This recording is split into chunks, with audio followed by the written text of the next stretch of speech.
audio jungle.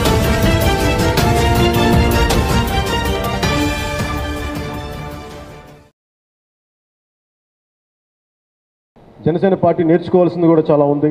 సమస్యల్ని గుర్తించడమే కాదు, సమస్యల్ని పరిశీలించడమే కాదు, సమస్యల్ని అధ్యయనం చేయటమే కాదు, ఈ సమస్యల్ని ఎలా పరిష్కరించాలి, ఎలా పరిష్కరిస్తే గుర్తుంటుంది, సాధ్యపడతాయి. ఎందుకంటే లాస్ట్ టైం మేము ఉద్దానంకి వెళ్ళినప్పుడు ఉద్దానం నుంచి మేము హార్వర్డ్ నుంచి ఎక్స్పర్ట్స్ని పట్టుకొచ్చి మేము ముందుకు తీసుకెళ్ళాం. దాన్ని రాష్ట్ర ప్రభుత్వం సరైన రీతిలో దాన్ని ముందుకు తీసుకెళ్ళలేకపోయింది. వాళ్ళు ఇచ్చిన అమూల్యమైన సలహాలు, వాళ్ళ సేవలు ఇస్తామన్నా కానీ మరి వారి కారణాలు ఏంటో నాకు తెలియదు. మరి ఎందుకు వారి సహాయ సహకారాలు తీసుకోలేదో కానీ జనసేన పార్టీ 2019 ఎన్నికల లక్ష్యంగా మున్ముందు రాజకీయ జవాబుదారీతనం ఉండే ప్రభుత్వాలు రావాలి, దానికి జనసేన లక్ష్యంగా తీసుకొని 2019 ఎన్నికలకి సిద్ధమవుతూ అలాగే ప్రజలకు న్యాయం జరిగే రీతిలో మేము ముందుకు తీసుకెళ్తామని మీ అందరికీ తెలియజేసుకుంటున్నాం. అలాగే అమరవీరులకి నివాళులు అర్పించి గంగ పూజ చేసి మేము యాత్ర ప్రారంభిస్తామని మేము తెలియజేసుకుంటున్నాం. ఒక 2 రోజులు అంటే 45 రోజులు సుదీర్ఘ పర్యటన కాబట్టి మేమేం కోరుకున్నామంటే వచ్చే 2 రోజులు ఇక్కడ వైజాగ్లోనే అన్ని జిల్లాలకు సంబంధించిన 3 జిల్లాలకు సంబంధించిన అందరినీ పిలిపించి ఇక్కడికి ఒకసారి ఒక అవగాహన సదస్సు ఉన్న సమస్యలు అంటే మాకు కొన్ని లాజిస్టిక్స్ ఇష్యూస్ ఉన్నాయి, సెక్యూరిటీ ఇష్యూస్ ఉన్నాయి. ఇంతమందిని తీసుకెళ్తున్నప్పుడు ఏ జాగ్రత్తలు తీసుకోవాలి ఇంకొకసారి అన్నీ ఒకసారి కూలంకషంగా ఒకసారి చూసుకొని ఆ జాగ్రత్తలు తీసుకొని ఇంకొకసారి అవగాహనలు ఏర్పరచుకొని 20వ తారీఖు నుంచి ప్రారంభిస్తున్నాం. ఈ 2 రోజుల మటుకు కార్యకర్తలతోటి నియోజకవర్గ స్థాయి నాయకులతో మేము కలవబోతున్నాం. లేదు, నెక్స్ట్ 2 రోజులు ఇక్కడే ఉంటున్నాం. ఇక్కడే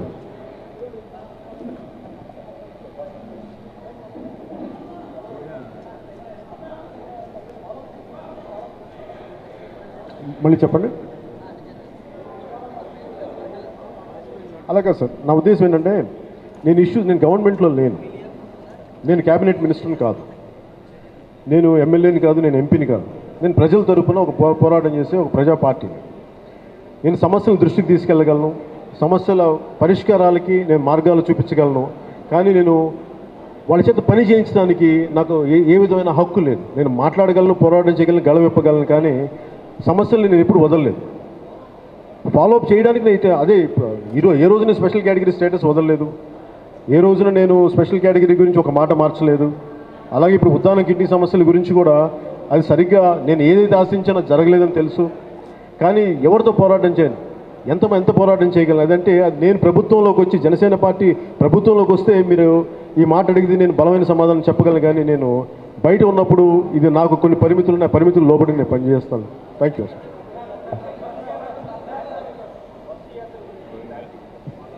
ఇది బస్సు యాత్ర అనేది కాదు.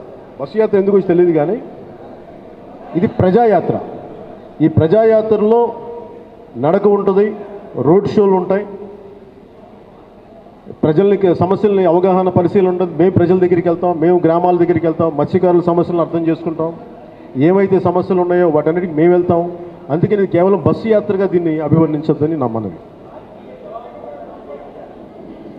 మీరు ఒక మాట చెప్పారు, ఒక చిన్న ఉద్యోగి కూడా మీరు ఒక మాట ఇచ్చి మీ బాధ్యతలు ఈ పని చేస్తామని చెప్పిన తర్వాత పని చేయాలి. ఒకవేళ పని చేయలేని పక్షంలో ఎందుకు చేయలేకపోయాం వివరణ ఇవ్వాలి.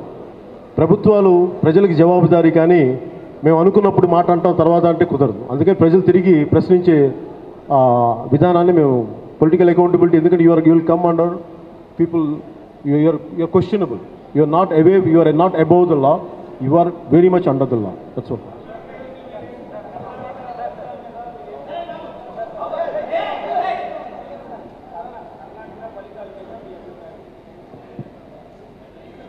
ఓకే, ఇది రైట్ అనేది మాట్లాడటానికి కారణం ముఖ్యం ఏంటంటే గతంలో ప్రభుత్వాలు,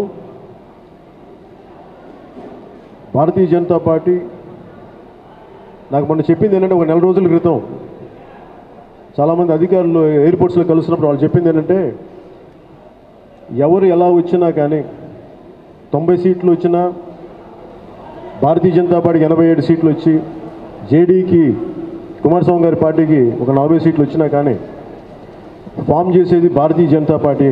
అని చెప్పారు. ఏంటంటే వాళ్ళ విధానాలు వాళ్ళకు ఉన్నాయి, ఆ విధానాలు ఏంటో మీకు తెలుసు, దాని గురించి మనం చెప్పుకోవాల్సింది ఏముంది. ఇది రైటా రాంగా అంటే ఎవరు కూడా దీన్ని ప్రశ్నించే స్థాయిలో ఎవరు లేరు. ఎందుకంటే అందరిలో కూడా లోపాలు ఉన్నాయి. బలంగా నిలువరించడానికి ఈ ప్రజాస్వామ్య పద్ధతుల్ని దశాబ్దాలుగా నీరు గార్చుకుంటూ ఇక్కడ దాకా తీసుకొచ్చారు. ఈరోజు జరుగుతుంది కూడా దానికి ఒక ఉదాహరణ.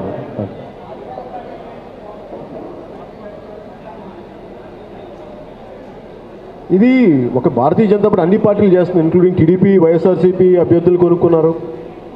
అలా ప్రతి ఒక్కళ్ళు వేరే అభ్యర్థులు హార్స్ ట్రేడింగ్ జరుగుతూ ఉంది. ఇది కొత్త కాదు.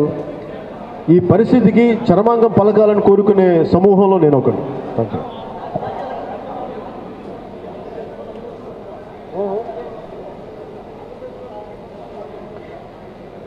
అది ఎలా జరుగుతుందో తెలియదు కానీ ఖచ్చితంగా ఇక్కడ త్రిముఖ పోటీ అయితే ఉంటుంది. అంతలో చెప్పండి, త్రిముఖ పోటీ అయితే ఉంటుంది ఖచ్చితంగా.